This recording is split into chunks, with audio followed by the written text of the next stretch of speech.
Yeah, here we go. Hi, Neal Brennan here. I come Sunday night, come to Santa Monica. Come Sunday night. Show. Come Sunday night, Santa Monica, 9 p.m., Westside Comedy Theater. And I think I'm doing Bonnaroo, and I know I'm doing the Kilkenny Festival in Ireland. Oh, have I told you about the Kilkenny yes, you Festival? Have. And also buy my album on iTunes and rate it. Rate that. All right. Moshe? All right. Hi, it's Moshe. Hey, April Fool's Day.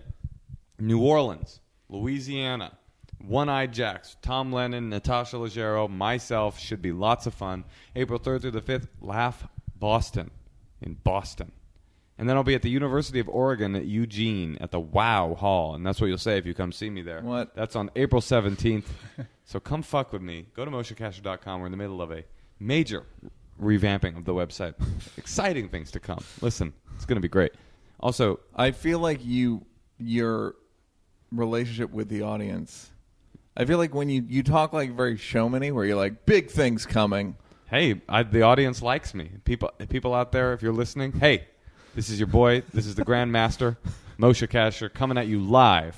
Big things. Yeah, again, MosheKasher.com. Live. Always saying live. I'm doing it in the middle of but the the bit. thing about podcast you can't criticize me for yes-anding your own fucking insulting I can bit. criticize. You know I can. Oh, that's true. That's fair. You are a master. Trayvon? I got watch The Daily Show Monday, March 24th when we're back on the air. They don't give me time to do anything else. So. You don't think that sounded fancy and bombastic? The Daily Show? Yeah, but he didn't go like, coming at you.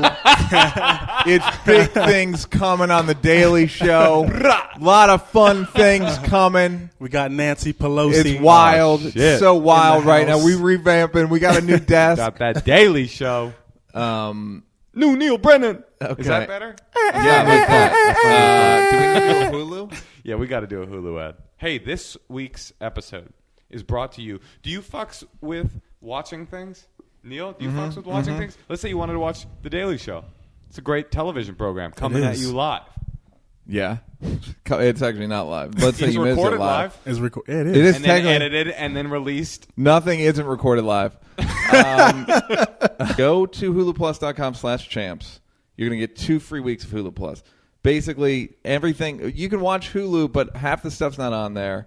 And also, you got to watch a ton of commercials. Hulu Plus, you don't have to watch commercials.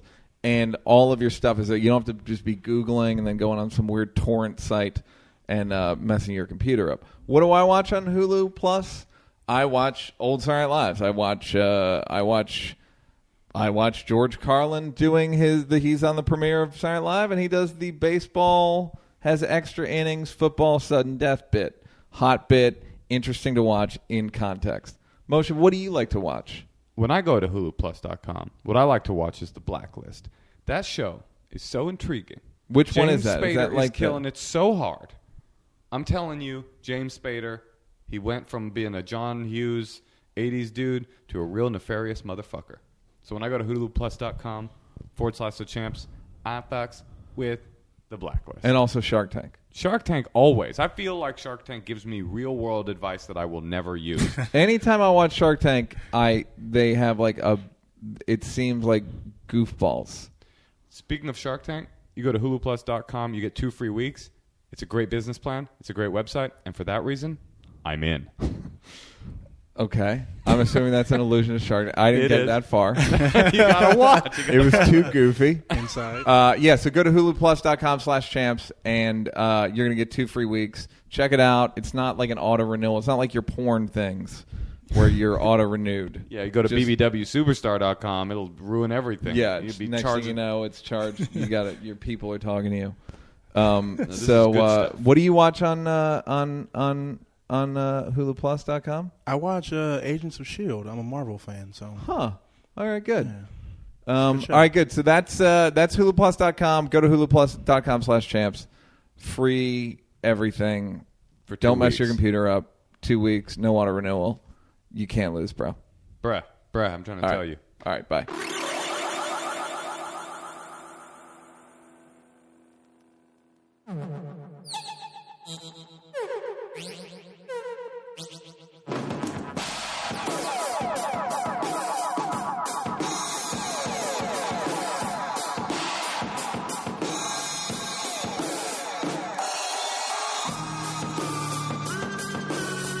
Now you're fucking with the champs.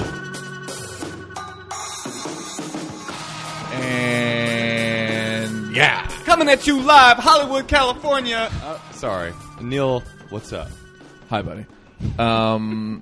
Our guest today This is good stuff, is a man. guy who, when I go to the Improv, there's a lot of guys that I don't know. There's like a lot of just dudes hanging out at the bar. A lot of them, I like to call people that live around Hollywood, I like to call them hungry hippos. They're all trying to get those They're Hollywood all trying marbles. to get something. Now, our guest today, I would lump you in with a hungry. You were just some dude that I would see at clubs. I didn't think you were a hungry hippo. Don't hip hop the mic, by the way. You're doing it, yeah. Okay. That's 2 insults, less than 5 minutes. No, it isn't. Coming at you I just live. didn't, and I told you that, but I already told him that. He did. I would see him around. I never saw him do stand up. I would just see him at the bar. Then I find out, hey, that guy Travon is got hired for the Daily Show, and I was like, I didn't even know the dude could write. You like the hippo? Yeah, I was like, you mean the hungry hippo? The Hollywood hungry hippo? And it turns out you can write, Trayvon. I've still never seen you do stand up. It's funny. Yeah, you haven't. I've never performed, and you were in the club. Yeah, that's no accident, Trayvon. Oh, you mean you bounce? I bounce whenever even when I see I'm your not name on the list, watching I'm like, I that gotta get the hippo. fuck outta I'm here. gone. I see him leave the building. Yeah. All right, so talk to us about who are you? Tell us who you are. Tell the good people of America who you are. This is your big shot, man, so don't Where fuck do I it up. start? Grew up in Compton. Oh, good start. Shit. You I know, like that was a it. I'm great listening. start. Yeah, I'm listening. Grew up in Compton. Played basketball pretty much my whole life. Dominguez High School. That's a good basketball school, right? It is. I was on the team with Tyson Chandler of the New York Knicks. Yeah, of course. And we won a couple championships. Went to college, Long Beach State. With a scholarship? Yeah, scholarship, full ride. And tore my meniscus my sophomore year. Which is not a horrible injury. No, But it's it's not not- unless they can salvage it. Got and it. They couldn't. So I actually have no cartilage on the lateral side. So it's just bone on bone. And they were like, well, you should probably never play again if you don't want a knee replacement in like 10 years. So I played one more year. Because fuck them. Yeah, right? Nobody And- tells Little known Trayvon fact. Free what to do. Every it's like, every comedy writer in Hollywood, no cartilage in their knee. No That's meniscus. kind of true. Yeah. There is is that a there thing? is something truth because there's all a lot of old Jews. there's a lot of And comedy they- basketball and they- leagues. and though. yeah, there's a lot of comedy basketball leagues, and then when they after 30, they all tear either their Achilles or their ACL, MCL, meniscus. Yeah, so I did, after when I got hurt, I started writing, doing stand-up. And What year is that? That was sophomore and junior year of college. What year on the Roman Oh, calendar? 2005, 2006. Okay. And started doing stand-up. Played my last year of college, graduated, working a regular job, still doing stand-up. What was your job? I was actually a loss prevention manager for Target. Oh, you were that motherfucker? Yeah. When I'm trying to You get a bottle of motherfucker. rum in my pants and just get Yep. out of there Had and to just put forget had about to- my day? Had to put the cuffs on you, man. Okay, I've asked this before. I don't think it's true. Uncle Ray Murphy, Charlie and Eddie's uncle, once told me that he said he works security and that they have to see you steal it in order to frisk and or question you. Is that true? Yes. And do you have to leave the store? Yes. So would you ever give somebody a pass? Be like, yo, you look good to me. I saw you steal that. Put it back, or I'm gonna put the No, cuffs like on. what you would do is if you want to like let them get away, you kind of just make it obvious that you know what they did. Like follow them around blatantly, Right. and they'll go throw it somewhere and like Right. take off. But otherwise, once you pass by that little sensor thing, you're fucking done. That's it. Yeah. Did you ever get in any fights? Couple, yeah. Yeah, take us through One some good ones. time, this girl when I was We're working at the- idiots. Go ahead. Tell us about violence. the Inglewood Target, the worst one in the company. In the whole, Again, all that's of the you. targets? Yeah. You can, So that's you, the red. he The can Inglewood say is that. the red dot It in is. the target. It Trayvon, is. you can say that. I cannot say I'm telling you from the experience. worst. I'm assuming that's the worst one. It is. Sounds great to me. You know me. What I'm does that politically mean, average-wise, theft-wise? What does that mean? Like In terms of average they per measure it by day? number like of shit they calculated in the year that's missing. correct. Number of shit? They say it like that? No, not on the reports. No. It actually says like theft of certain category Theft products. of shit. They'll say right. theft of shit. Right. And that store would have the highest number. Did it? What was the? Do you remember what it was? I don't. It was in the millions. Millions of dollars stolen out of because the employees are stealing shit too. Oh, yeah, sure. Oh So- yeah. Well, they got the hookup. And so that like combined, you have to try to stop all of that. Why not close down the Inglewood Target? You're Because Mr. Target. black people will scream racism, man. The ones who ain't stealing, they need a target. All you have to do to- Do you think that that's a legit fear? Do you Oh, think for that's the a other legit fear? company? If they're losing millions of dollars in, and I would assume they're still making a profit, Sure. but All they'd have to do to combat the cries of racism is to say it's not that they're black, it's that they are incapable of stopping stealing. We can't stop them. They just are thieves naturally, and so This you know store what I mean? has this store actually input police I like to, on this the is premises. First time I'm going to say, hey, that was Moshe who said that. very good. Usually you're the one who said, now Neal said that. I don't want to be associated with what you just said. I don't think what you just said was racist, but it sure sounded like it. Well, it was a joke. Okay. Most No, of I it. understand. But I don't think Target should do that. Honestly, to be real with No, you, I I don't think they understand. should say that at all. Yeah, no, that's now I know how you feel. I have empathy when you hear some of the greasy things I say on They're this mad podcast. greasy. Yeah. Trayvon, now, so they're losing millions of dollars. All right, tell us about the fight. Sorry. So this one particular time, like I'm not being racist, but Mexican guys will like Okay, that was in Trayvon in a by group. the way, that said Yeah. that. In a group, will come in the store and kind of spread out and try to steal shit at the same time. So it's like if you catch one of them or you watching one of them, other two are doing their thing. So these guys had a car waiting, and Lowrider. no, it was Cutlass. Toyota. Cutlass. Oh, fuck. Not a lowrider. Is it true that when they get away with stealing, they always say tequila? Is that true? Is there any truth to that? You know more about this than we do. No, they usually just Was fucking their leave and horn come La back for more Cucaracha? shit. Was their horn La Cucaracha? Any truth to that? No, the horn was not. Huh. So they come in, they spread out. Yeah, and they like they're tucking shit in their pants and their jackets, and Dickies jackets. no, it was fucking starter Davis. jackets. Okay, just the same thing. Raiders? Yeah, always Raiders. Yeah. Fucking, Raiders. they love the Raiders. Yep, they sure do. Yeah, so these guys are doing this thing. We know what's going on. So we're watching all of them. They get ready to leave. It's like four of us.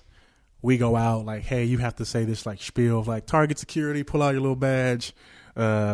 Were you on a monitor or you were? Yeah, they got Target. By the way, don't fucking steal from Target. Unless you're in Inglewood. Yeah, unless you're in Inglewood or you're a hacker, in which case there's no better place Right. to steal from Yeah, than Take everybody's Target. information. So why don't steal from Target? Because they have one of the most expensive security systems of any private corporation in terms of retail. Like the fucking FBI uses Target systems. Again, a real tribute to the dirtbags of Inglewood. Yeah. That despite that, they've They overcome have that. serious fucking cameras. That can Facial see- recognition, all that like shit, They got the whole They have a nine. targeting system, no? Guys, If you will. Sometimes Moshe's a professional comedy. comedy writer. Just, You can't turn it off. yeah, you can't. I want to. Yeah, I Believe me. wish. Please. Yeah, so they can see everything, and you're gonna get caught. Even if they don't arrest you, sometimes they'll let you get away because you'll come back, and then they build up a case on you. So like, Holy what could shit. be like a petty theft, they'll let you build up to a total of grand theft, I like and then that. arrest I love you. that. Straight up I diabolical. love that. And I like arre- they're like, yeah. no, I want to bust this guy. They're like, no, let him go, man. That's It's exactly like what The it's like. Wire. Yeah. Like, we can't do anything with this right now. Yeah, But like what do you someday. take? It's only $25. Nah, let him ride. Let him ride. No, I don't like his face. And so you come back like 4 or 5 times. We know every time what you stole. Once it gets over $400, boom, grand theft.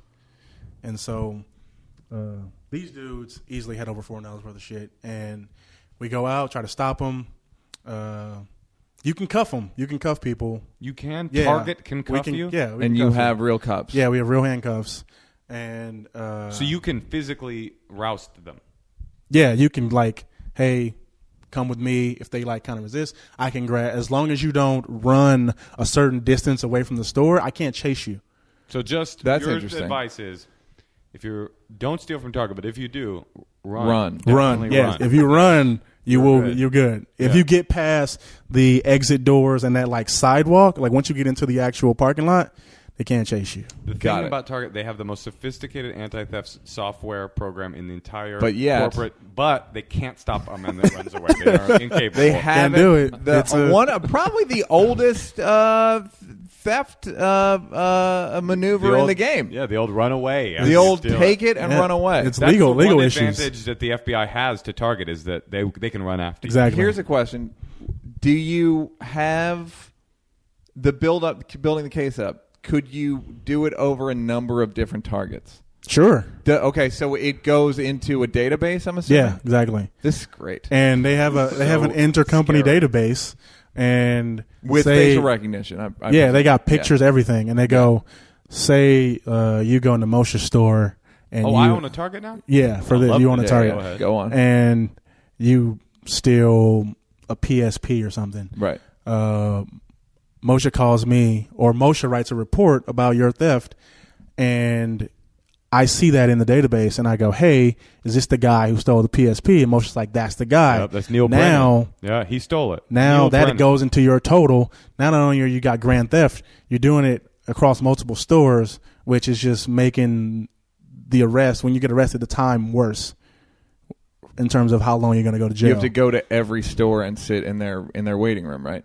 Yeah, pretty- Each store calls Ev- your mom each- and tells you that you can steal it. Each one. Sometimes it takes days. Yeah, you just no, have to go from store to store. Your It's mom fun. gets very annoyed by the end of the process. Yeah, She's they like, drive- I already know. I don't want to hear anymore. They drive in one of those old people golf carts That's like right. they have at the airport. from Inglewood all the way Yeah, to Burbank. horrifying. Yeah, so like Moshe will send out a report, hey, this guy stole a PSP from my store. I'll be like, and I know him. And, That dude got Chappelle But you money. don't. But what I want to know is it? Do I even need to fill out a report? Meaning, if I say, if Moshe says Neal stole this, and you have my face goes into the database, would it, the next time I go into another Target, would it not just automatically say this is the guy? I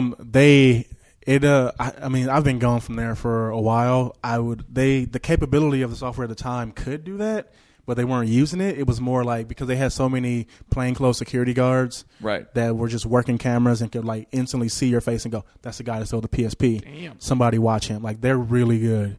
And they have your picture up in the office. Right. The district managers will send out alerts like, hey, the PSP guy is out and about again. We just saw him at Moshe's store.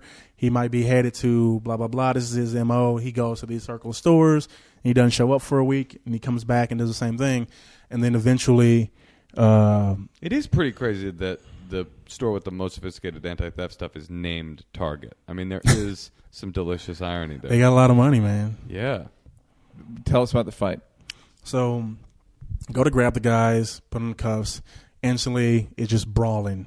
And Just they start throwing. it just starts. It's One just guy or a brawl. bunch of them? 3 of them. Got it. They And start this- swinging on you. I wish there used to be a video on YouTube that somebody put together of like the greatest Target fights from security, and it was set to Enter Sandman by Metallica, and it was so. Is the fucking Cat good. Williams one in there where he slapped the I've seen dude that at one. Target?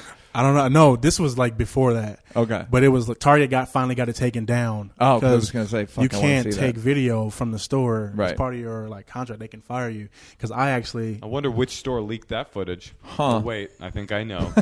Could it be Inglewood? Does it rhyme with Shinglewood? Yes, it does. That's not a thing, Huh. but yes. because there was a store I worked in where Britney Spears had actually stolen from our store. Wow. And this was around the time she was going through that like Yeah. meltdown shit. She had just come from a gas station. Paparazzi followed her to our store. This is With a the store umbrella? in Culver City. This was before the haircut.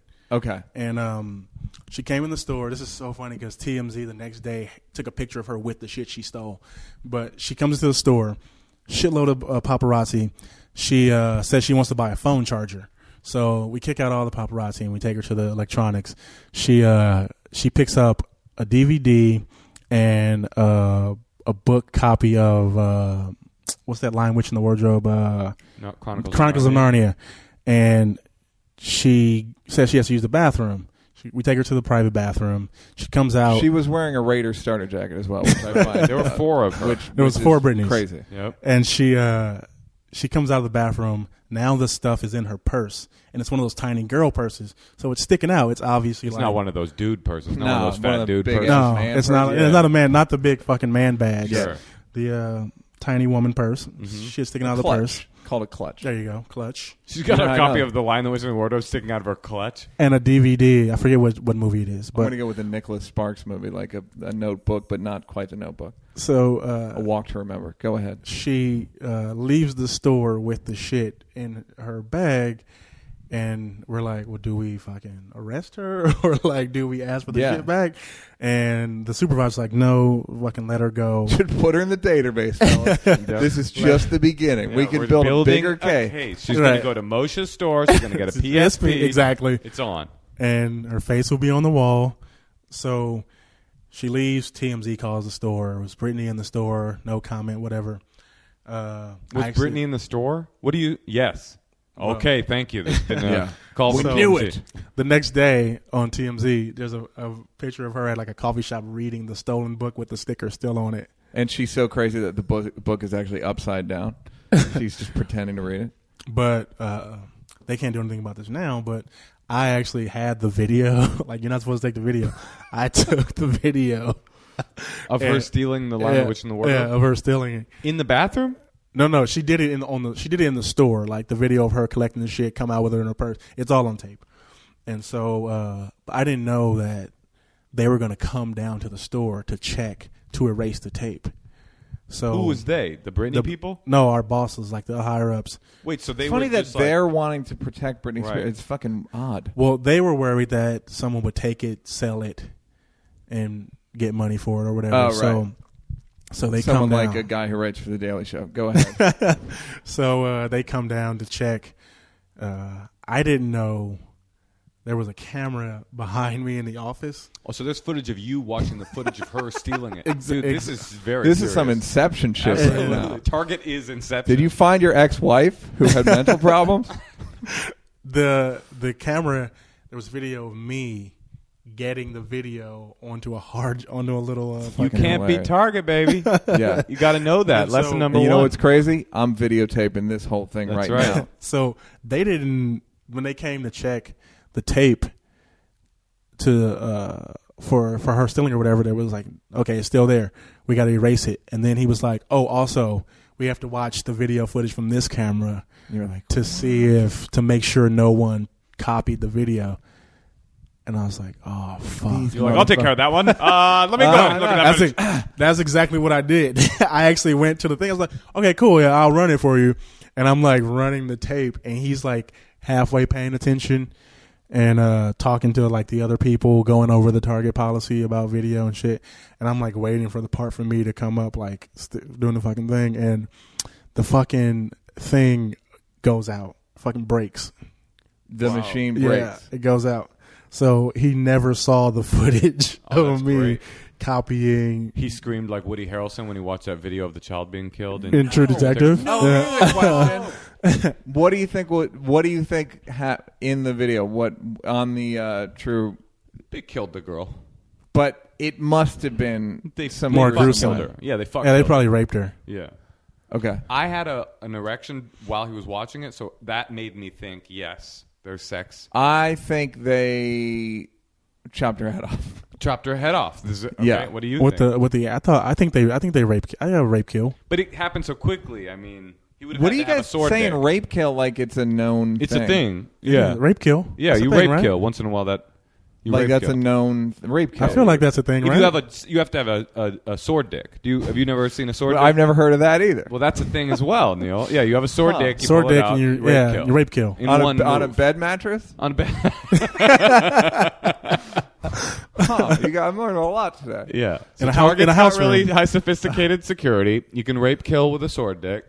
Yeah. The end of True Detective, I had the chills for 20 minutes. Did you? I was bummed out. I was just like, oh, okay. But so, you know why people didn't like the ending? Because fucking people on the internet and Reddit were focusing so much on The Yellow Killer. the Yellow King, Yellow and King. the show was not about the Yellow King. It was about their relationship. It was about the detectives. It's called detective. It's a detective story. It's true. So it's supposed to have a detective twist. Even not like, the guy who the wrote guy it, we've been foreshadowing was the killer. Yeah. He was the killer. even the guy who wrote it was like, if I wanted it to be about the Yellow King and not the guys, like I would have made it less obvious who the Yellow King was. Right. Oh yeah, he's like, oh, believe me, if I wanted to write a sophisticated mystery, I would have. Do you think, were you disappointed with that part of it? Yes, I was. The mystery part of it? I just would have liked something. What's the Yellow King? Oh, we don't know. But do you think that because people built up what the Yellow King is to you, or it's a detective story?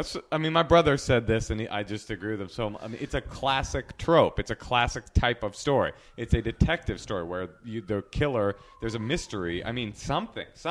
Some closure of the story. But he kind of makes But I it. still felt like the tracking it was interesting. Like I loved the show. him getting to figure out who it was. I thought that was like a legitimately good. And you also I'll disagree with you there too. Even their detective work was bad. They're like, green. Hold on, it's green. Well, yeah, but there's all the key is with those things. You just have to hide them better. Yeah, they just didn't hide it very well. Like the Eureka, like the Scooby Doo. Wait a minute, zoom in on that. Trey, you got something? I don't think he cared. I think he really wanted you to fucking get into that Russ Cole, flat circle shit, and Woody's terrible with women interpersonal relationship shit. Shout out to Woody Harrelson. Shout out to both of them. But here's why I'll say Woody Harrelson more than McConaughey. Cheers. Kingpin. Cheers. Kingpin. Larry Flint. True Detective. I would put that against anyone's career for the last 30 years. Well, also, what was really impressive about Woody Harrelson is that he plays Matthew McConaughey's character most of the time. That's why I was most impressed. I was like, if you were casting that show and you thought, well, what about Woody Harrelson as Russ Cole? You'd be like, yeah, that's a great casting. So he was playing against type, which I thought was even more impressive. Did you? I don't think I agree with that. You think he should have been Russ Cole? I'm just saying, in his career arc, except for Cheers, he plays like that, like wingnut, like loose cannon, type of dude. I mean, American. I felt like McConaughey was better than he would have been. No. I'm not saying he should have been that role. I'm saying in his career, he has played that type of role again and again. Not this like straight-laced, square, trying to keep his shit together, smoldering embers of a man. Right. He was more this live wire, smoldering embers. I'm feeling really good about my really word good choice right now. I feel You're strong. being mad literate right now. All right, so Trav, you leave. So you're doing fighting the Mexicans. You're fight. So you just melee, melee, and then you gotta let them. You're what? 6'4", 6'7", 6'7", and now you. And they're, I would assume, 5'2", 5'3". They're Mexican dudes. The Mexican. They're like dudes. 5'7", 4'8", whatever. Now, did any of them choke you with their extra long white socks? That's where the knife was. Is that true? Was there a knife? Yeah, they always have a knife. Because they're Mexican, because they're Mexican, but it's to cut open packages in the store. Oh, for real? Oh, you're not Yeah. talking about Mexicans. You're talking about people that shoplift. Yeah. Okay. I mean, they did too, but it's like some of that stuff is in that really thick fucking plastic, and they bring stuff to cut it open with. And when you see a weapon, like you can't even approach. Like you have to let them leave the store. We know how to get away with you theft start. now. They start. Melee begins, and then what happens? Knife comes out, automatic fallback. They get in the car. Did you say you got this, dog? Did you say you got this essay? No, I said get everybody just fall back. Like right. And that's how the hood got the Chronicles of Narnia. That's how they came to the hood. Stolen from Target. And they got away. Yeah. But I mean, did you get any pops in? Well, you call the police and file a police report anyway after the moment they leave. When they start throwing punches at you, can you punch back? You can defend yourself to a point. Right. It's kind of like you can defend yourself. Defend yourself in quotes, like, no, I had to throw that uppercut. Because that I actually felt in happened. danger. That actually happened before too. Like you can defend yourself, but like on video, you got to remember it's all on video. So the moment you get the like upper hand, where you kind of like that stand your ground shit. Like if you can retreat and you don't have to fucking shoot or fight, like they say you have to do that. If you don't, then you get fired. Well, let me ask you this from a racial profiling perspective. If it had been like a real dorky, skinny white dude that started throwing haymakers at you, do you think you'd be more likely to come here, you little rascal? And like, no, I have like really like wrestle people. If you can get a hold of them while they're still within distance of like hitting you or something, it's fine. Like Would you wrap up? I've literally wrapped up people and carried them back into. Did the you store. sing in the arms of an angel? No. In the arms of a Negro? They were in the arms of. There we go. There we go. Fucking Jesus, where was that premise 5 years ago? We could have fucking made a lot of money off that. I don't even know what it would be, but that would be comforting in a way if the guy was like singing to you as he brought you back to the security pen. I like the idea of you throwing him in the freezer somehow, carrying him and then dumping him in the freezer, even if there is no freezer. All right, so you're doing stand-up. So then you're doing stand-up and you're working at Target. And how's the stand-up going? And then what were you writing? That you said you wrote a little bit too. Yeah, I was like trying to like write script, like start writing spec scripts and whatever you think you can write at 22. Right. And I stopped working at Target. I met Russell Peters, who pretty much then like mentored me through comedy. Oh, great. And took me on the road with him and like pretty much. He put you on. That's what we would say. Pretty much, basically. He put me on. And he was like vouching for me at clubs, for clubs to put me up. And so I was getting time around the city. That's how I was getting up at the Factory. Right. I was getting up at the Improv. And I started submitting for shows, like trying to submit for late night shows. No, I didn't have anyone. What do you mean you would submit? You would walk in with a Target shirt on and just put it at somebody's desk? No, I had friends who were like agents or had like a boutique agent, and they would just submit for me because we were cool or whatever. And I was doing stand up for like 5 years before that kind of became lucrative enough for me to live off of. And stand up? Yeah. And then around in 2012, I submitted for SNL, submitted for The Daily Show. Still no agent. No agent. Okay. What did you submit to SNL? And SNL was 5 sketches, and Daily Show was 3 headline scripts and a chat script. All right, we're gonna explain to people what a headline script is and what a chat script is. So are you not the first black Daily Show writer? Second, if you count Wyatt. Wyatt was correspondent writer. So true. And I guess Larry Wilmore wrote some of his stuff, but yeah. But you're the only dedicated writer. The only black guy who refuses to go on camera on the Daily Show. Yeah, you wouldn't if they asked. You wouldn't even take. You'd be like, "No, get out of my office." I did submit for this last round of correspondence, but I was advised against it. But yeah, headline is basically what you see on the show. Those 2 acts before the guest. Okay, those are called headlines, and you have to write 3 of them. So you have to find a news story, a topic, or something, like 3 things that go together, and write John's take on it in the exact way. They give you a sample script, and you do that in the exact way you think he would do it, and you send it back and hope. Is it worth? Were you tempted to kind of like?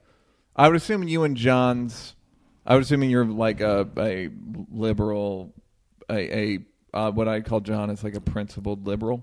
Sure. I would assume you're relatively the same. Yeah. And did you find yourself wanting to slip in more you than him?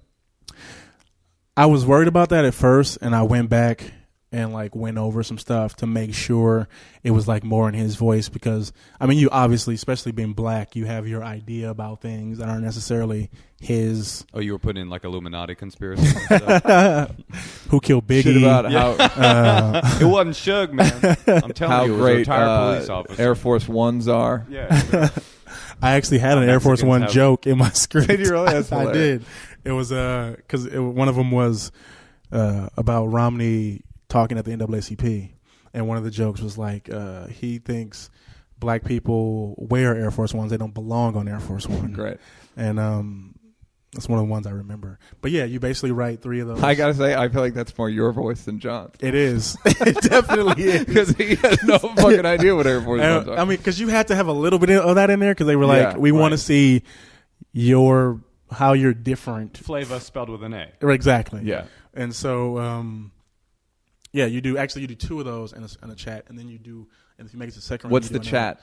Well, you know how when we do John Goes, for more, we go to our senior correspondent, John Oliver, blah, blah, blah, blah, blah. Yeah. So you write that. A back and you forth write back between and John. forth. Yeah, you write the back and forth with John.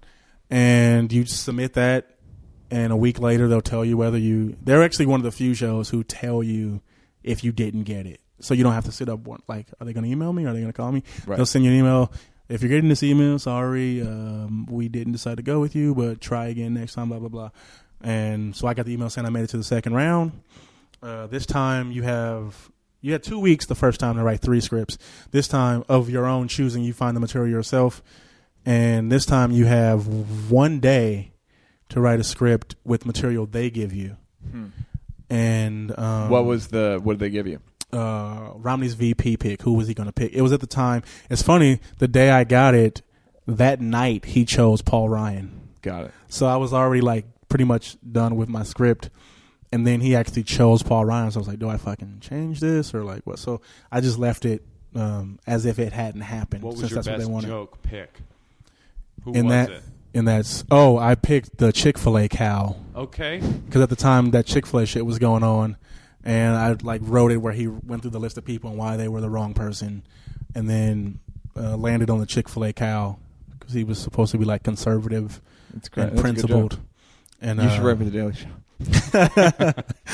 And so I sent that in, and a week later I get an email saying that I came in second. Damn. That's hilarious. And they're so cool at the Daily Show. They'll tell you who came in first. And give you his address. Script. They give it to you. Well, it's funny. The person who like beat me out was a girl who's a producer there. Happened to die that night. It's a weird It's a coincidence. weird thing. Fell out of a 10-story window. Onto a target. Hasn't been seen ever since. She had on a Raiders jacket. I mean, what are you going to do? Yeah, so I got an email from the head writer, an email from executive producer who was the showrunner at the time saying, like, your pass was really, really good. We all really, really like your stuff. Like, But you're black. The, we're going to call you later. they read them blind, actually, which is really good because you don't have to worry about someone's friend getting the job. But and which, again, speaks to the thing where they go, there's not enough minority hires, there's not enough women hires. It's like, no, they're reading the best material. I mean, it's like I think it works in your favor and it can work against you because on a show like ours, like we just hire 3 new writers. They're all white guys. And Thank God. I heard about you. I was furious. I'm just glad things are evening out. You haven't watched the show since. That's right. Not even on HuluPlus.com / champs. So, well, I think it works against you because on a show like ours, there's not a lot of black people submitting for the show to begin with. So it's not necessarily going to help you get minority or diversity hires. Yeah. Because most people are like Ivy League educated, suburban white kids who love The Daily Show. Like anytime I do shows, those are the people come up to me, how do I get on the show? How do I write for the show? I've maybe seen like 5 black audience members in 2 years. You could put it in the, like the title, like you know how there'll be a template script and you accidentally leave it there, like like nip tuck script sample. You could put it in there like black writer sort of sample, just in case you look up. I'm black, a little picture of you. I mean, it works. Yeah. I guess my jokes were black enough that they knew. Right. But well, you did spell ask AX. That's true. And the Library of Congress is heavily mentioned. So that was kind of a big P.S. giveaway. This is a tip to a white writer. If you ever submit to the Daily Show, put some jokes in there that'll maybe askew the perspective a little bit. Put some curry jokes in there. Well, that's an interesting question. Do you keep talking about what you're just the white writer thing? So you think that because I'm of 2 minds. I'm of the mind that they should just hire the best people. Sure. But I'm also of the mind that they should have a diverse point of view. And I have a third. I'll say of the mind, just to throw this in there. There's also magic in a room in a writer's room that doesn't come across from the greatest script. So if you have 7 of the greatest scripts, but they're all social duds, you're going to have a I think there's room. nothing you can do about that. Right. Because I think that there's not. You'd have to put them on week long. Right. And go like, all right, we're going to put you in, or we're going to switch you out. Yeah. Like you just have to hope. Also, if you're only good in a room, then you're probably not that good. Right. But so what do you make of the diversity thing? Because I'm of two. It's like the thing of if I'd known you had submitted to SNL, I would have like told and like look for this shit. Because I always tell people like I tell black dudes all the time like submit to SNL. They would like a black writer, right? And no one ever does. Yeah, I don't know. I don't even know that many. I think I heard it on your show when Larry was on about like it's cool when you're black to be on camera, not the writer kind of thing. So I don't really know that many black comedians or entertainers who wants to be like, I want to write for this show, or write for this sitcom. It's like, I just want to do stand up and maybe get my own show, like that kind of thing. So, but to go back to Neal's question that I interrupted, which was, what do you think? Being on the other side of it, having been hired, what do you think? A blind script reading policy, or focus on diversity? I think the blind script reading is still good, but I think you can also support diversity programs, or at least make people, like a lot of people, like the few black people who have talked about the show to me in public, like that they would want to work on a show like that, they come from places where nobody tells you that's a thing you can actually do. Like when I was growing up, I didn't know comedy writer was a job. Yeah, I watched TV, love TV. I didn't know that the people who wrote this shit, HuluPlus.com/champs. Neal, like that's not like an opportunity that's made aware to you. It's like, go play basketball, go be a rapper, right? Like that kind of thing. So I think if people know about it and have access to like the kind of resources that because what's funny is it is analogous. Being a TV writer is analogous to making beats, and that's a thing. Yeah, dudes in the hood love making beats. Love making beats. So I'm saying it does if they sound knew, cooler, though. Honestly, it sounds cooler. I don't to make it's beats? Just perspective. I think. Well, yeah, you it can't sounds say nerdy. Like you're a writer. That's nerdy. Right. Yeah. But I'll make beats. That's, you know what? Let me break you off some pussy real quick. Okay, that's a dude saying it. Okay, on the strength, I'm gonna just break you off some pussy. I'm gonna go ahead and give you some pussy. And you can't say I'm in the lab either, which you can when you make beats in the word lab. Yeah, so I wish and that's also one of the parts about that I always try to get the word out on the show is like, you can be a writer. Right. Which I don't feel, it's like considered corny. Yeah, I mean, it wasn't something that I really knew about until like high school. Like at the end of high school. But when you started stand-up, did you say to yourself, oh, interesting, I'm a really good joke writer. That's what I'm good at more than... You know what I'm saying? Like the technical. Matt Williams has probably not ever thought to himself, "I'm going to get a TV writing job." Right. Even though he's a great comic. Right. You know what I mean? Like, did you say to yourself, like, "Oh, interesting. I guess what I'm good." When you saw other comics, you said, "I guess what I'm good at is writing." Right. Yeah. It kind of felt that way. It's like I felt more like a writer comic and less of a like performer comic. Right. So like for me, it's more about writing a funny joke than it is like getting on stage and like fucking the stool. Right, exactly. Yeah. Those are pretty hard dichotomies. Okay. So, and what was it like? So you came in second. Yeah. Oh yeah. So came in second. Got the email saying like, look, you're the only one we're sending this email to. I want to meet with you when we're in LA for the Emmys. You wrote back on black. I got the job that day. I was like, yeah, sure. We picked a date. They came out for the Emmys. I met with the showrunner. Who was at that point? Rory Albanese. Yep. And we had a really good lunch while we were actually meeting a guy who used to work on the show, Jim Margolis, had stopped by the table. And it turns out his landlord is the guy who was the head writer of W. Kamau Bell Show. Oh, okay. Wait, which Chuck Sklar or Kevin Avery? Chuck. Mm-hmm. And so he's like, yeah, man, he came in second on our show, and we don't have room for him right now, but W. Kamau Bell Show's looking for a new writer. So it's like, yeah, give me his stuff. I'll give it to Chuck, whatever. And so after that, 3 days go by. I'm on my way to Vegas to do shows, and he texts me like, hey, man, still going to pass your info on the gym. I'm working on some things right now to try to get you on our show, so just give me a couple days. 2 days go by. Our show being the Daily Show. Yeah. 2 days go by, and I get a text. And you're betting big money in Vegas because you just know you're about to. I didn't have any fucking you're about money. to be caked the fuck up. And yeah, I went to Vegas fucking broke. Basically, I was like 3 months behind in rent. You know what's hilarious? This is the guy who plays from Mike and Molly.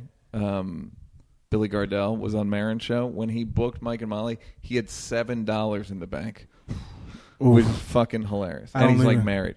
I don't even think I had that. Like Yeah. I was this. All you had was that Britney tape, right?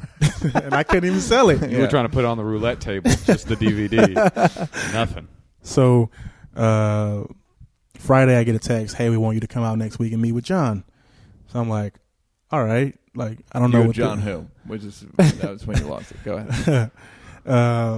I'm like, yeah, cool, okay. I don't know what this is about. Like I'm kind of like, am I gonna get a job or is this just like meeting kind of John thing? loves to meet people. Yeah, he's a big time meter. He just likes to meet people. Well, it was one of those situations where I watched The Daily Show for 10 years before this happened, and you want this job more than anything, especially for the simple fact that you've been broke for the last 6 months. I'm trying to imagine you really hyped up. You seem like cool as a cucucber. So Nah, you're like, cool, I could see you get nervous as fuck. I could picture you getting nervous. No, I was like super fucking nervous. My hands were sweating. I get there. I'm in the meeting room waiting for John. The producers walk in first. John walked. The room was like all glass windows, and so I see him pass by. I'm like, oh shit! Like here he comes. So he comes in, shakes my hand, sit down. I'm like fucking wiping the sweat off my hands, shake his hand, and we just start talking about like my life and career and how I got to this point. And did you tell him the Target stuff? Because that was good. That That's was good really shit. good stuff. Now it was literally like 7 minutes, and then he's like, all right, nice meeting you. I gotta go get ready for rehearsal. It was a 7-minute meeting? Yeah, it was probably like Wow. at maybe 10, maybe. And so they were like, yeah, well, all right. And I'm like, But do you when think you you're failed as at that busy as point? Stewart is, 10 minutes is like No, I'm 2 saying, hours. but from your perspective, you think, fuck, that was 7 minutes, I failed, I didn't get it? yeah, I'm just thinking like, well, okay, I guess. I'm going to put that sweat back on my hand Well, and get because out. the questions he was asking me, it sounded like an interview. Like, well, how do you feel about like having a lot less time to do stand up? And I was like, would you want to give that up for a writing room job? Like, I was like, fuck yeah, like to have money all the time, like, and work on this shit. Like, yeah, I would definitely. He actually said, would you like to have money all the time? And so like, yeah, I would cut back on stand up to do the work on this show. And so I'm like, then there would be questions where it didn't seem like it was going anywhere. So He's like, how do you spell ask? and I was like, And then you started sweating like a motherfucker.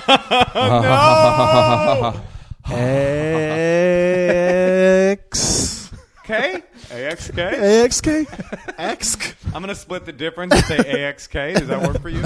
It's like the body spray. Yeah. So he excuses himself from the meeting. The producers all leave, and it's just me and Rory. Oh, it'd be cool if all of them left. And you were just like, It's just, Yeah. okay, I guess I'll go. And you got an email. If you're getting this email, it means you fucked up your interview. Please move to the office across the hallway. You're hired. yeah. So we go. He goes. Like normally I don't give tours or anything, but I'll just show you around like the building and the studio. So we go to the writer's wing, introduce me to all the writers, and I'm just thinking like with the way this meeting went, I'm like, this is like the shittiest second prize ever. Where it's like you flew me out here to show me what I could have had. Yeah. This is called the Goodbye Tour. Yeah. Right, basically like, so this could have been your office. It isn't. Don't get it. Don't mixed. right. Definitely not your Don't office. get it Would've wrong. said. Instead, the other person can sit here. Yeah. This is Different person who- this is the fully stocked catered kitchen where have any you food. don't touch that roast beef. That's not for you. That's Is for there a catered employees kitchen? only. Yeah. Great. We go around the building. Rehearsal about to start. They come down and watch rehearsal.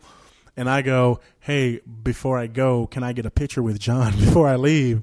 And I'm thinking, like, this is fucking the end of the stop right here. And he goes, yeah, sure. Like, after rehearsal or whatever. So, rehearsal ends. John fucking gone. So I'm Like that, he middle finger up. He Right. had a picture, your headshot in the middle finger up. dropped his fucking clip mic. Yeah. Yeah. Middle finger, walks off. And I'm like, well, there's so much for that picture. I guess he's like, Can't even have a picture. Yeah, right. No memories. You want another tour, maybe? Come back after rehearsal. Oh, no, he said come back for the taping. So, all right, cool. I'll come back for the taping.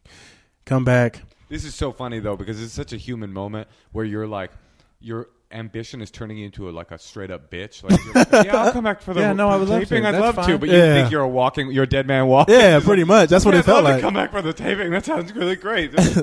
Can you pause this real quick? Sure. I have to pee worse do than it. I've ever had to pee. Sure. Actually, no. That's going to make a new file. Press that. Yeah. All right. So you come back for rehearsal, or for the taping. For the taping, rather. yeah. Come back for the taping. Watch the show. O'Reilly's the guest. And after the show, I'm like, okay, well, this must be the final stop. And he's like, come back to the back. There's a few more people I want you to meet.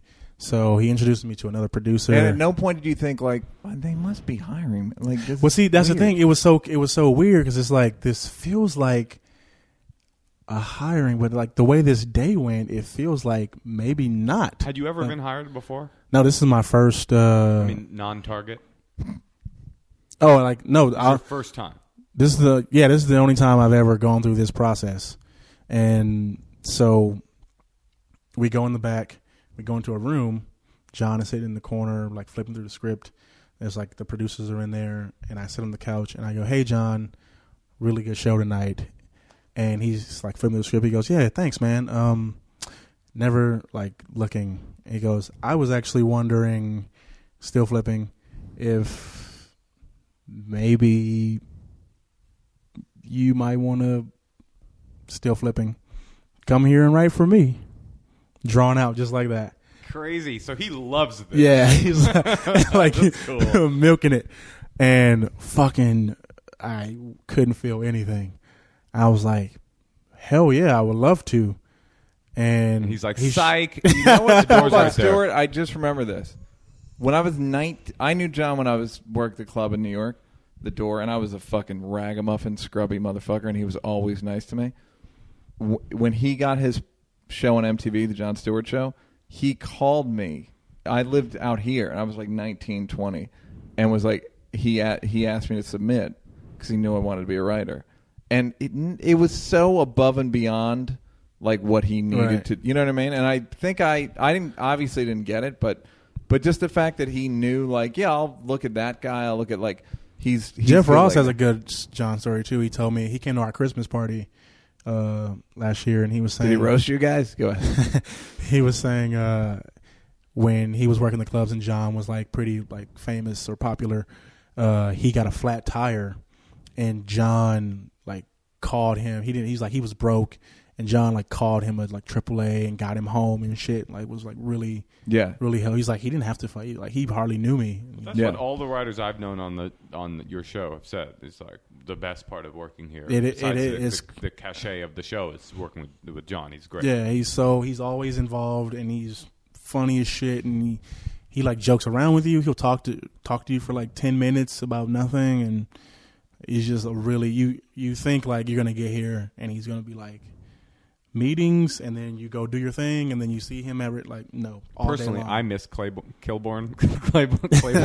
That joke died before it was given birth to. That joke was the Craig Kilborn of it was a jokes miscarriage. on this. It was a miscarriage. That's right. It came out. It was a stillborn. That's a toilet baby. So you're in the office, and he says, "Come right for me," and you're just now. Yeah, this is the funny. first job you've ever had in comedy, in TV. Yeah, that's crazy. That's great. And yeah, it was so nuts because after everything I had been through that day of thinking like I'm just gonna go back to my fucking about to be evicted apartment. And have you talked to him about it since? No. About the process of like, have you seen other people get hired, and what was their process like? It's funny because even other people's submission process wasn't like. I mean, I submitted it during a closed submission, so it was only like 90 people. But like the one we just had was like 200.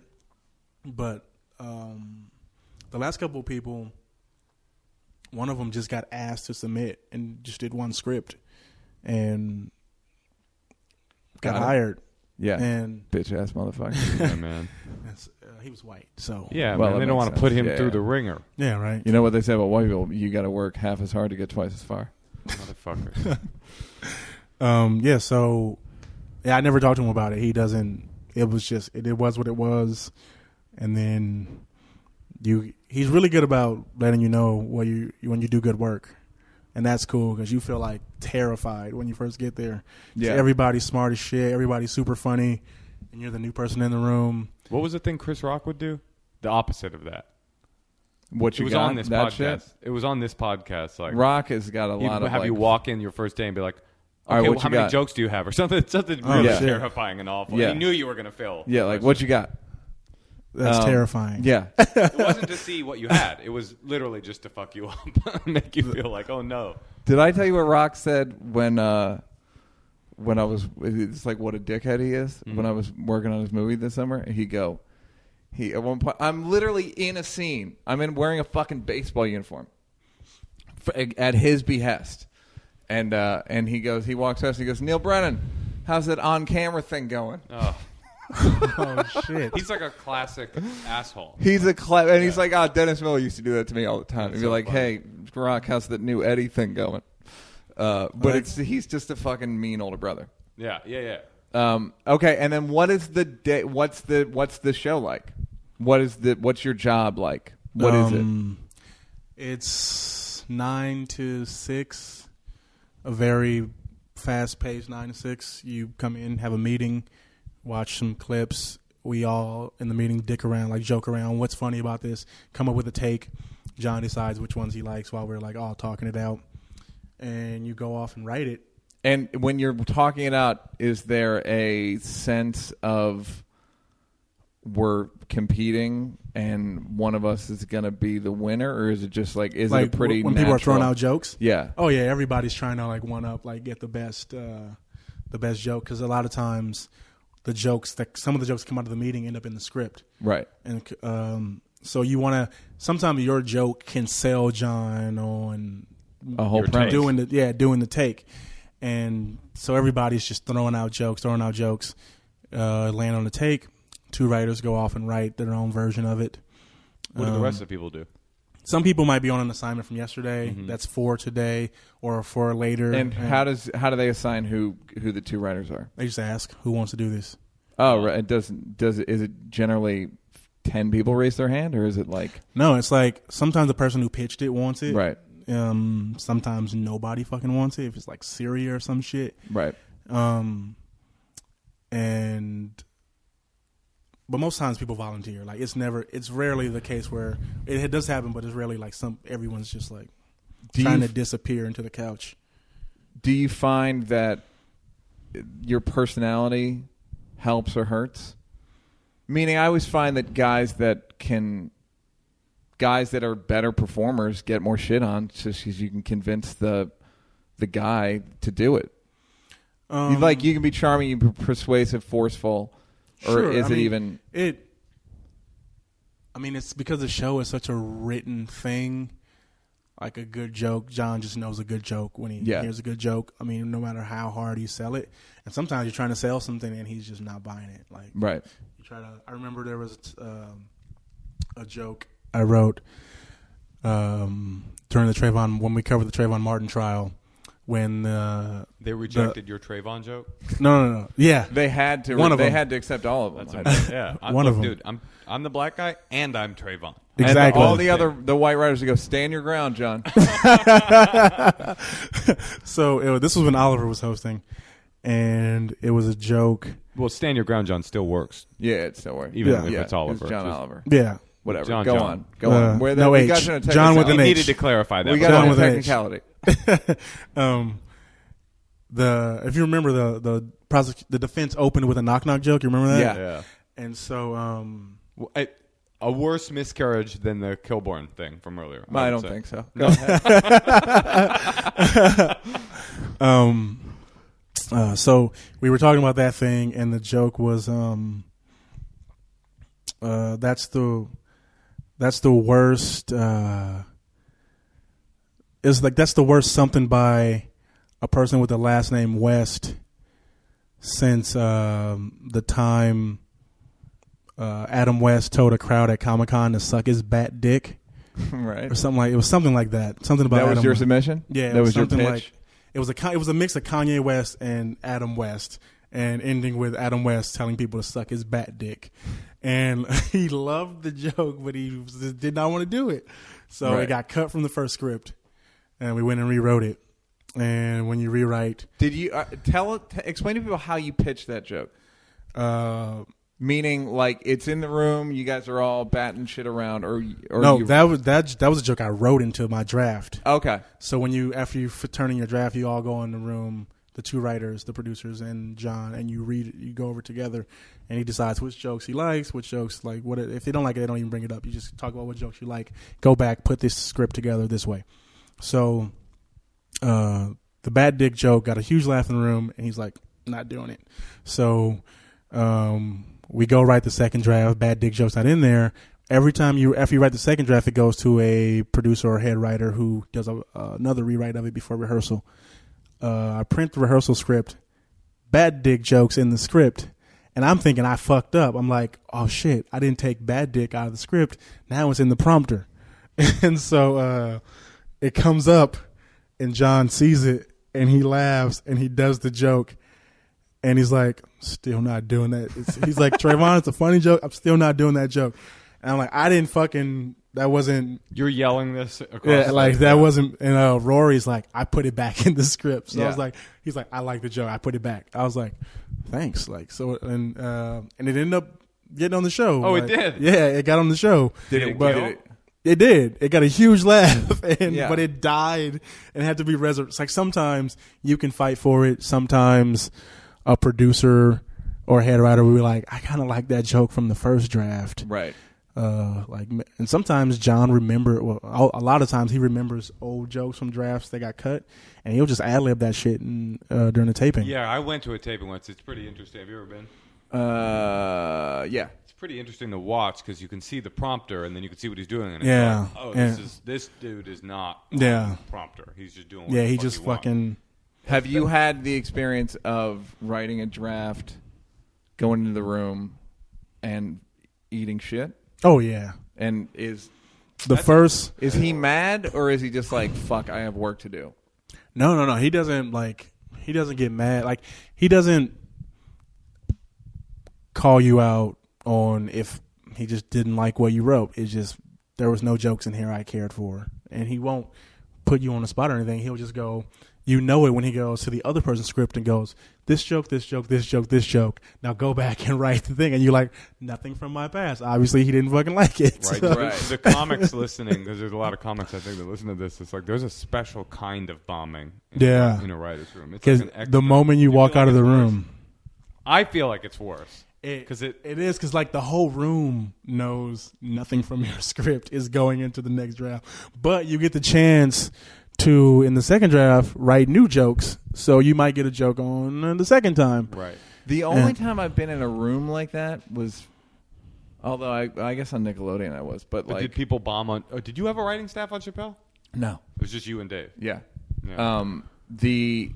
I guess it's like for the correspondence dinner, it was we all wrote and then Seth just read them all, and one of my jokes got like it was like a Sarah Palin joke, and it was a good joke. Do you remember it? Yeah, it was Donald Trump's running for president, which will be good. It'll be good for the party because he has his own beauty pageant, which will make it easier to find a vice presidential candidate. Right? Sarah Palin joke, whatever. It's a good joke, but it's so good and so just sort of standard and clean that all the other joke writers were like, it just feels hacky. But Seth picked it because he knew, like, in a room full of regular people. But you're saying, Neal, your story of bombing in a writer's room is but there were plenty of jokes but there were plenty of jokes that didn't work. I'm thinking of like that the writer wouldn't that's laugh. the one that I felt shitty about in the room. Like I felt just like ugh. I felt like a fucking hack. You know, I've worked with a guy who was like a master of bombing. Like part of his charm was when he would bomb. He'd be like, You work with Andy Kindler? I know. It'd be funny. I'm talking about myself. Great guy, good looking, young guy. Yeah. No, but he would always like save it at the end, like, oh, you know what? Actually, I think that's a terrible joke, and everybody would be like, ha, until he kind of like misses. Give up on his own joke. Yeah. Yeah, that helps.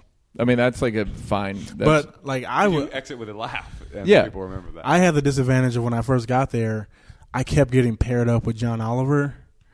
And so I was not only brand new, this dude had been here 6 years, master of how to write these scripts, John's voice.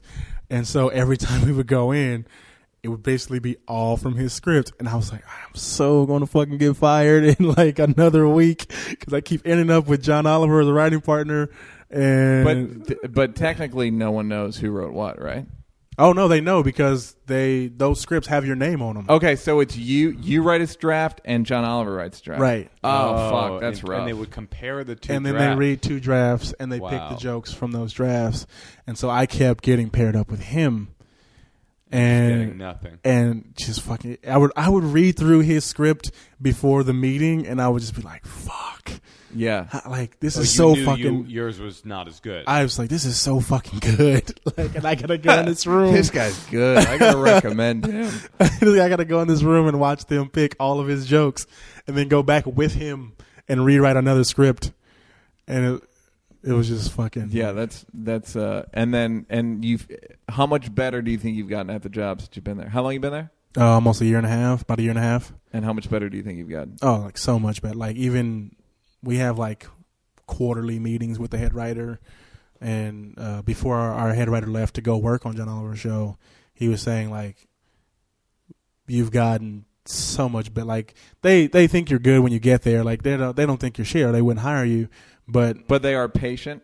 Yeah, very patient. Like Yeah. that's one of the because it's a hard job. Like it's Yeah. a hard thing to do to come in there and do that. Like even the program we write in, like it's so the technical shit in the script that you have to put in. Like you have to learn how to use the software, what all that shit means, and then you got to go write jokes. And it's a learning curve. Yeah. And so they're patient with you. And when I look at old scripts and I look at like now, like it's much tighter. The voice is cleaner. Like when you get there, I think most people think of John's like ranty voice, or like because those are the moments you kind of hear about the most when Those he goes are on, the like he viral goes ones, yeah. off like, and so you start to write like everything like that, and then you realize, oh wait, like that's just sometimes. Right. Most of the time, it's just a quick, funny thing with a point, and then you start to cut the fat, and you get to the joke quicker. You understand what has a better chance of getting on, and you just become way better at the job way faster. But you're also working with like the writing staff like in terms of how long they've been there. They all have been there for like 5 years, 8 Yeah. years. Haviland's been there for 17 the whole time, years. yeah. Like so when you work with these people as a new writer, they're also helping you shave time off of that learning curve. So if you had to say you prefer this job or the Target thing. You don't have to take your time. Yeah. See, body slamming Mexicans, Yep. knives and socks, And then Target. Emmy nominations. Oh, do you have an Emmy? I got nominated last year, Oh, shit. but we lost to Colbert. From a young man from Compton. Good thing you tore your meniscus. I know, right? I wouldn't fucking have an Emmy certificate on my wall. No, man, you would be fucking trying to play basketball in Croatia or something like that. It's funny because a lot of my friends or teammates from college and high school are doing that, and it's like that shit. What are they doing? Playing like trying to play anywhere in the yeah. world, Yeah, and it's like Greece for and like shit. no money and. That's what this podcast It's a is struggle. about. We're trying to go into the hood and tell kids that they don't need their meniscus. Fuck your knees up. Yeah. Fuck your knees up. Write jokes. Because writing is Listen is to a valid Pryor option. or Carlin album and then start writing jokes. Is that what you felt like you did? Oh yeah, like when I was like 12 or 13 when Bring the Pain came out, that changed my life. Like Yeah. I watched that. I recorded it on VHS. I must have watched it 3 or 4 times a day. I don't even know why my mom let me watch that. Yeah. Because no kid should have been watching Bring the Pain, and I was watching it religiously. And then I found, Although there's not a lot of sex jokes in Bring the Pain. I mean, it's just the like the profanity of it, the niggas, like it's just stuff you wouldn't really want a kid to really be like absorb like that kind of thing. Bring the Pain is, in my the tossed salad man, like tossed salad that's quite a pretty joke. Yeah, but that's my favorite. Best special. That's your favorite special ever. Rock actually says it's his most popular one, like DVD, all that shit, is Bigger and Blacker. Huh? Do you know what my favorite special of all time is? Women in Black Dudes. Women in Black Dudes by Neal Brennan. By Neal Brennan. See, I'm kind. I'm a loving man. Rock said something else interesting, which surprised me. What's yours? Live in Oakland? Anyway, yeah, live in Oakland. Thank you. Rock said something else, which was interesting, which is he will do a pass on his specials to get rid of unnecessary cursing. Yeah, that makes sense. But it's fucking surprising because it's like it's not. He did that on Bring the Pain. Still a lot. I didn't ask specifically, but it was a lot. Well, I don't know about specials, but I do know, like when I was writing the book, I did many passes to get rid of swearing because it just felt superfluous, especially on paper. On papers, but if you're Chris Rock, right? I know. Have we talked about Rock's theory that everyone is funnier clean? Oh no! All right, he has a theory. He has a theory that every comedian, he said, except for me himself, except for Chris Rock, everyone is funnier clean. And I'm like, I kind of was like, what the fuck are you talking about? And he goes, what's Carlin's best bit? And I go, place for your stuff. What's Eddie's best bit? Ice cream. Mm-hmm. There are others, like, but you kind of see his point. Yeah. Like if Eddie could write an hour of ice cream, that would be better than. Oh, that's interesting. And of course, Rock exempts himself. Like it doesn't. You kids work clean. It's certainly not true for like Norton or Doug Stanhope. No, I agree. But Pryor, what's Pryor's best bit? Oh, I don't know. Well, that's an interesting question anyway. I guess you'd say Mudbone. I don't know. Yeah, but Mudbone's like dramatic. Attack bit. My dirty secret is that I've never been a huge Carlin or Pryor fan. They just don't really do it for me. Russell Peters isn't a big Pryor fan. I'm not a huge Pryor fan. I love Pryor's presence. Yeah, I mean, I always think of Pryor as like laying down the foundation for the comics I would truly love. Yeah. But it's just a little bit generationally. There's something. Yeah, like I went back and I listened to that stuff as a kid, but my biggest comedy influence of the people that made me really want to do comedy was Dave and Chris. Yeah. Because those were the comics of my, like, growing up. And yeah. I grew up into those. Like, every Chris Rock special, everything Dave did. Like, I was in college when Chappelle Show was on. And I actually remember when I'm going to go ahead and change the subject here. No, I'm just kidding. When season 1 of Chappelle Show was on, that was when I started, like, hanging out at the Laugh Factory. And it was my freshman year of college, and we had got tickets. They were giving out free tickets, and me and one of my roommate went, and I wasn't gonna go. I was like, I can't go. I got to study and shit. And he's like, I got to rub my meniscus. It's like, still got a little bit of meniscus left, dog. A little cartilage. I'm a nurse. I still had a lot at that point, but we go. I was like, he's like, come on, let's go, and I was like, well, like what? Like the comics. And they had like a list. Like, no, I don't know any of these people. And he's like, what if Dave Chappelle shows up? And it echoed in your head? And we fucking went, and Dave Chappelle showed up. That's so weird. And did 45 minutes and fucking crushed. That's a TV set for him. 45 minutes. And I met Dave like 3 different times. 3 different times in his career, which is funny because it was like 3 different Daves. Yeah. It was like that Dave. I met Dave right back from Africa Dave. Right. You met Dave from Dave's Not Here from Cheech and Chong. Dave, Wendy's Hamburger Dave. Yeah, of course. Yeah, you got to meet that Dave. That's a classic Dave. Super Dave. Super Dave. Yeah. Dave Coulier. Oh, yeah. Who wouldn't want to meet Dave Coulier? David Crockett. You went down the Alamo. Because you like fighting Mexicans. Right. You got to link up with Crockett. I saw him coming out of... what's her name? Joan Rivers. So she's like a singer. Badu. Closer to My Dreams, that song. Sing it. Sing it. Sing it. We aren't going to know who it is, but please sing it. You know who it is. Just say it. Close. Oh, Alicia Keys. No. No. She's Guapale. Guapale. Guapale. Yeah, he's friends with her Guapale's brother. Something about Guapale, and I know her brother or some shit. Yeah, he was coming out of he lives in the Bay. He introed her, came out of the back in the alley, and we were like leaving at the same time, and he like chatted with me for a second, and then so you met Guapale Dave, Africa Dave, yeah, Chappelle Show Dave, Chappelle Show Dave. Then I met like Crazy Dave when he did like 5 hours at the Laugh Factory, and it was like bugging the fuck out. Like it was weird. He was talking about going to space.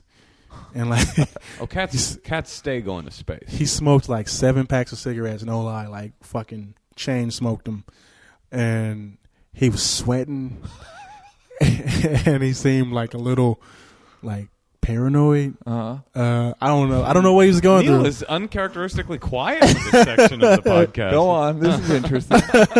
But like, if you could see Neal's body language right now, he's shrinking in his shirt. It's incredible. I have my ear up to Trayvon. Go on. It sounds like salivating Dave. for some reason. Sounds like Dave. Yeah, but he talked to me for like a couple minutes, but it was just like he's like, man, I gotta get out of here. I don't even. I'm sorry, the guy. He's like, I don't know what's going on, man. I gotta get out. I just gotta get out of here. And then he left. Yeah. And then Dave from that tour they just had, Al Magic was on. Mm-hmm. I met him after that whole and the show was over. The one they did in New Jersey. Oh, so one of the good ones? Yeah. So I've seen the mini stages. You've seen many. There's many more. The mini stages. Neal has a couple. There are many. Those are just you're just scratching the surface, my friend. That is something so interesting about him, though. Is like I was telling Neal when I saw him in Montreal.